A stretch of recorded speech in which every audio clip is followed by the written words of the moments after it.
Bonjour à tous, demain nous serons le dimanche des rameaux et beaucoup se demandent comment vivre ce dimanche particulier, cette entrée triomphale de Jésus à Jérusalem.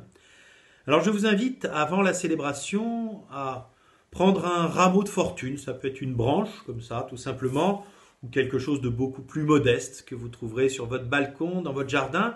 Si vous n'avez ni l'un ni l'autre, vous pouvez essayer de vous promener en ville, en essayant quand même de ne pas détruire les jardins publics, de prendre simplement cette petite branche qui au début de la célébration, à travers l'écran, sera bénie. Et puis il y aura toute la célébration, toute la messe à partir de 10h30, comme désormais depuis quelques dimanches. Je vous invite pour bien préparer cette messe où nous allons entendre tout le récit de l'évangile de la Passion selon saint Matthieu, à ne pas perdre des yeux le Seigneur. C'est lui qu'il faut suivre. C'est lui qu'il faut suivre jusqu'au bout. Vous voyez, comme quelqu'un qui risquerait de se perdre dans la foule, être attentif à tous ses faits et gestes. Et je vous propose ce petit exercice pour bien préparer le récit de la Passion.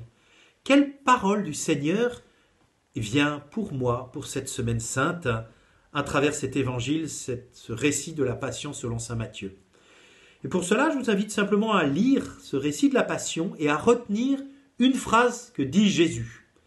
C'est simple, lors du récit, qui se fait traditionnellement quand il y a plusieurs lecteurs, c'est le célébrant principal qui dit les paroles de Jésus. Là, nous entendons directement Jésus s'adresser à nous. Et cette parole, quelle est la parole que je vais retenir ? Vous verrez aussi que dans un certain nombre d'occasions, Jésus garde le silence. Savoir parler au bon moment, savoir se taire au bon moment, savoir aussi entrer dans le silence de ces jours qui s'annoncent pour entrer dans une parole et une exultation, celle de Pâques. Alors prenons le temps de prendre ce rameau qui sera béni à distance, prenons le temps de lire le récit de la Passion, de souligner, de garder, pourquoi pas, de recopier une parole du Christ qui sera cette parole qui nous accompagnera tout au long de la semaine.